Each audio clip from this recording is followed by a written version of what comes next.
Mga kasamaan ko, ito pong ating pagrarally ay hindi ho ito hipokrituan. Bato pa sa langit, ang matawa na yung pagalit. Bato de la Rosa, hindi ka pwede dyan sa Senado. Dahil ang ulo mong bilog, kaya sinasabing bilog, wala kang tupa. Ayun, bakit po dapat niya, bakit po ginugulo mga Duterte na to? Kayo dapat mawala kayo dito sa Pilipinas eh.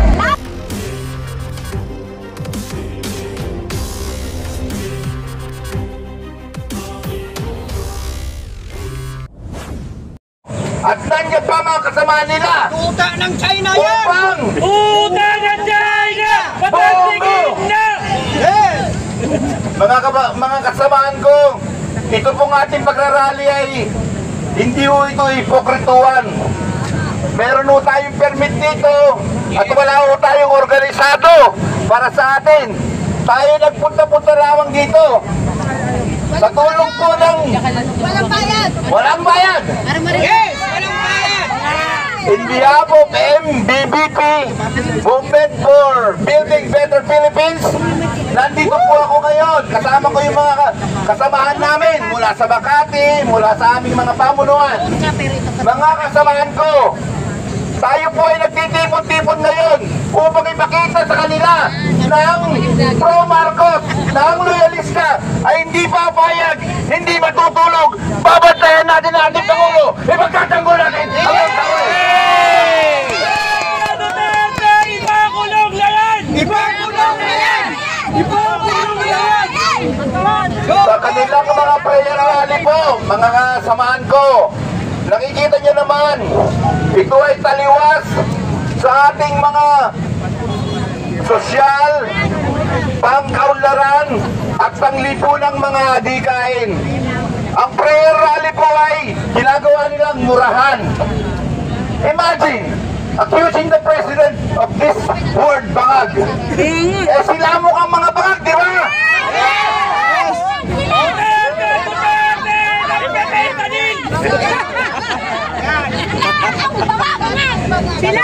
Matagal pa ho tayo magsasama. Simula pa lamang ito. Tandaan ninyo, dito sa Senado, dito nagsisimula ang samahan ng mga loyalista pagkasangkot sa Presidente. At sa Mayo 17 po, iniimbita tayo lahat. Papansigin natin ang dapat papansigin. Ang Presidente, mananatili. Mabuhay si Marcos! Mabuhay ang bagong Pilipinas!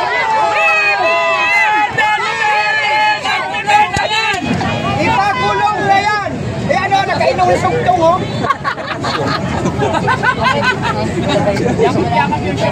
Sugtong ho? Apo, so susunod po natin pong panauwi po para magsasalita si Nanay Junisha. Kilala niyo po si Nanay Junisha, di ba? Opo. Nanay Junisha, halika dito! Nanay Junisha! Ay, Nanay Clemesa! Halika dito, Nanay Clemesa, sorry. Nanay Clemesa, dito Nanay Clemesa. Pero kay BBM ng campaign. Nanay Clemesa, Siya ba yun? Botas. Nabutas yung piso. Karawing ka, karawing! Actually, kilala naman po ng mga vloggers kasi yung sinabi Puro po, ma'am. Yes, kilala ko pa sa yun? Di po sa ating mga kanuelista, natatandaan mo po ninyo yung campaign during campaign ni BBM sa Tapotas? Yes. Opo. Ito po yung ating kapwa loyalista na nagbigay, nag-donate para sa Presidente sa campaign niya.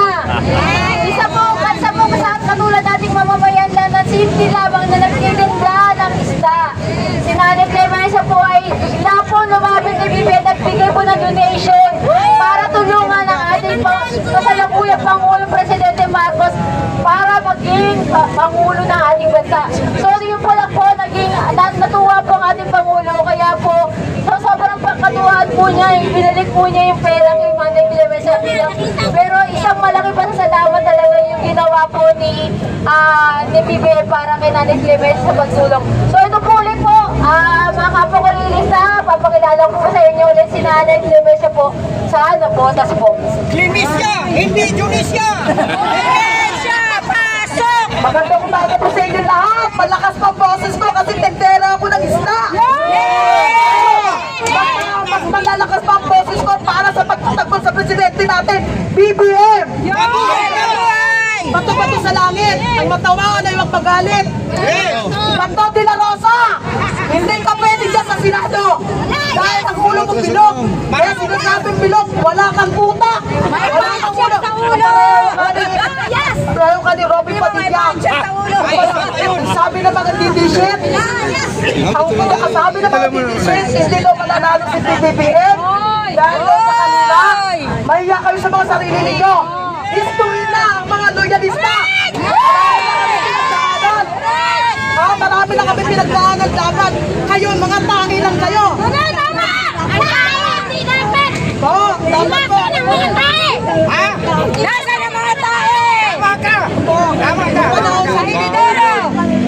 Panahon sa Hididero. Isip ko sa buhay mo. Maraming buhay na tinatawag sa panahon ko ng kanyang buwan. Sinundan pa po na niya. Sinundan pa niya ng mga COVID na yan na nakipagsubwatan sa mga inject. Ngayon, ang presidente naman nagguguluhin.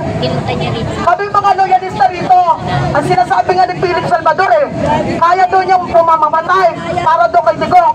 Pero ako mismo, katayong lahat dito, handa kami lumaban sa inyo. Huwag nyo kami takot-takutin sa mga salita-salita ninyo. Handa kami kahit saan.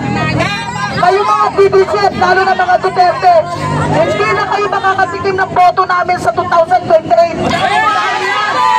Wala na. Ang layunin po natin dito, ang pinaglalaban po natin ay para po sa layunin ng ating presidente. Napakaganda po ng kanyang mga adikain. Bakit po ginugulo ng mga Duterte na to? Kayo dapat mawala kayo dito sa Pilipinas Kayo nagtugulo dito. Tahimik na lahat na dati namin nagiging kalaban ng mga kakamping, mga dinawan.